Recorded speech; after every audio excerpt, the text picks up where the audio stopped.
आती है, लेकिन फिलिप का बिल्कुल भी मन नहीं था तो वह उसे मना कर देता है और कहता है कि मेरे पेट में दर्द है। कैरल पूछती है कि तुम मुझे एक बात बताओ, कहीं तुम मेलिसा से आकर्षित तो नहीं हो? वो कहता है कि नहीं, ऐसा कुछ नहीं है, जो कहकर वो सोने चला जाता है। तभी आधी रात में मेलिसा उससे अपनी बजवाने आती है, जिसे देखकर फिलिप कुत्ते की तरह उसके पीछे जाने लगता है, पर तभी उसे वहाँ कमोड पर बैठी हुई कैरल दिखाई देती है, जिसे देखकर वह बुरी तरह डर जाता है। फिर अगली सुबह मेलिसा फिलिप से मिलने आती है, जहाँ वो देखती है कि फिलिप एक्सरसाइज कर रहा था। दरअसल वो मेलिसा को अपनी बॉडी दिखाकर पटाना चाहता था। मेलिसा उसे बाहर बुलाती है और पूछती है कि ये सब क्या है। फिलिप कहता है कि ये मेरी तरफ से तुम्हारे लिए एक तोहफा है, क्योंकि मैंने तुम्हारी लिमोजिन जो तोड़ दी थी। वो कहती है कि तुम्हें ये सब करने की कोई जरूरत नहीं है। इसी बीच कैरल फिलिप को आवाज लगाकर अपने पास बुलाती है और पूछती है कि क्या तुमने मेलिसा को एक नई कार गिफ्ट की है? वो कहता है कि हाँ, क्योंकि मैंने उसकी लिमोजिन तोड़ जो दी थी। वो कहती है कि तुम्हारे पास ये सब करने का टाइम है, जबकि मैं तुम्हें 100 बार बोल चुकी हूँ कि मेरा दरवाजा ठीक कर दो, पर तुम्हारे पास इसके लिए टाइम नहीं है। अब मुझे नहीं पता तुम इसे कैसे भी ठीक करो। आगे कैरल मेलिसा को अपनी शादी की फोटोज दिखाती है जो उसने खुद ड्रॉ की थी। मेलिसा पूछती है कि अगर तुम दोनों की शादी हो चुकी है तो तुम दोनों साथ में क्यों नहीं रहते?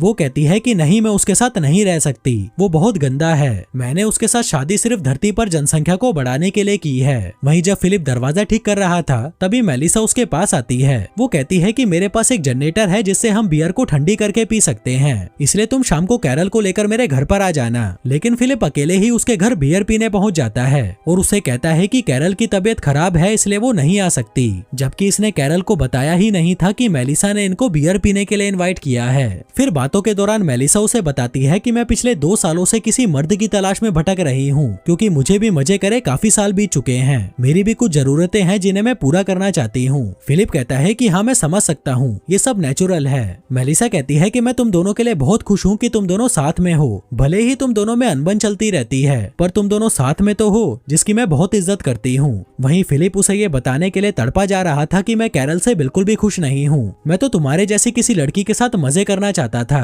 पर मुझे क्या मिला? ये सड़ा हुआ कचरा। मेलिसा कहती है कि मेरी भी किस्मत देखो, मुझे धरती पर मौजूद एक आखिरी मर्द मिला और वो भी शादीशुदा। फिलिप कहता है कि चिंता मत करो, अब वो मर्द शादीशुदा नहीं रहेगा। जिसके बाद वो अपनी शादी तोड़ने के लिए कैरल के पास जाता है, लेकिन वो उसे कुछ कह नहीं पाता, क्योंकि वो उनकी शादी की फोटो से दरवाजे पर टांगने वाला दिल बना रही थी, जो देखकर उसे कैरल पर तरस आ जाता है और वो उसकी फीलिंग्स को हर्ट नहीं करना चाहता था, इसलिए वो चुपचाप वहाँ से अपने घर चला जाता है। वहीं दूसरी तरफ हम एक ऑडी को आते हुए देखते हैं, जिसका मतलब था कि एक इंसान और भी है जो इस धरती पर जिंदा बचा है। जो इंसान वहाँ पर फिलिप का वो अलाइव वाला बोर्ड देखता है और उस टाउन की तरफ निकल पड़ता है। अब ये इंसान कौन था और उन लोगों के अलावा और कितने इंसान हैं जो अभी भी जिंदा बचे हैं, और क्या अपना फिलिप मेलिसा के साथ सुहागरात मना पाएगा? ये सब देखेंगे हम अगले वीडियो में। धन्यवाद।